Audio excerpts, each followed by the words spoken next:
Welcome to Face with Doug Schoon. I'm your host, Doug Schoon. Thank you very much for joining me for another episode.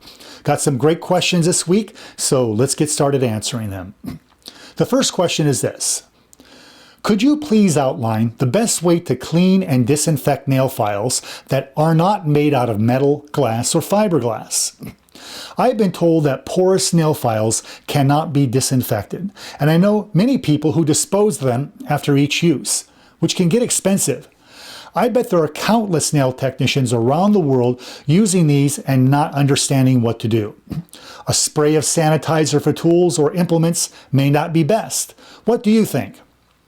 Well, here's what I think. This is an important topic that I'm glad I was asked because it needs to be discussed. But first you need to understand some background information to understand my answer. So that we're speaking the same language, I have to point out that sanitizers are cleaners that do not disinfect. That's an important point, and this really shows why these words must be used properly.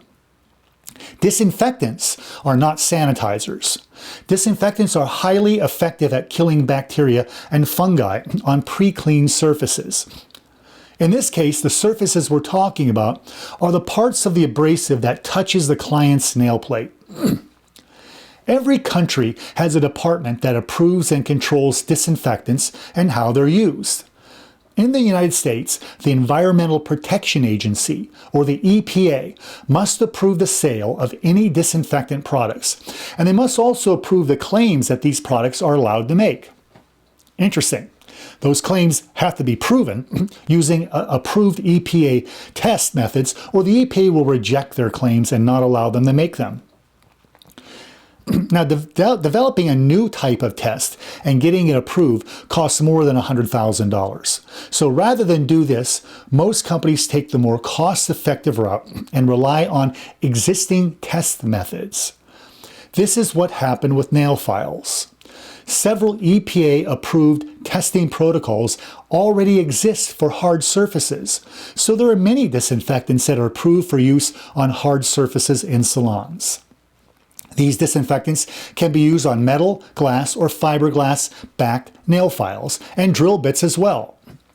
However, there are no approved tests for porous surfaces that can be used for nail abrasives, and no one wants to pay all that money to develop an approved test for porous nail files because of the cost, and also because the method could be used by anyone. It would offer no competitive advantage at all. So what are the consequences of this? Because there are no approved tests that would apply to porous nail files, and even though porous nail files are likely to be disinfected, no disinfectant is allowed to make this kind of claim.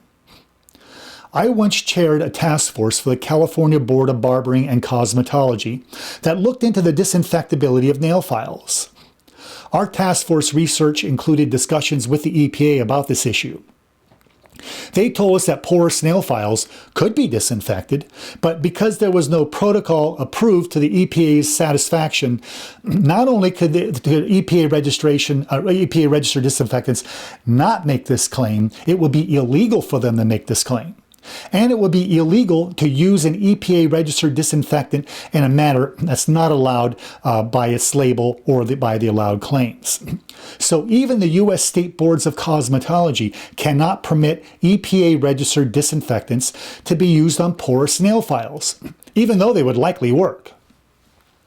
What our task force recommended to California is this, that they allow a 10% bleach solution or 70% isopropyl alcohol to be used as disinfectants for porous nail files. Why? These were considered disinfectants, effective disinfectants, before there was ever an EPA, so they didn't need EPA registration to be used as a disinfectant. This would allow them to get around this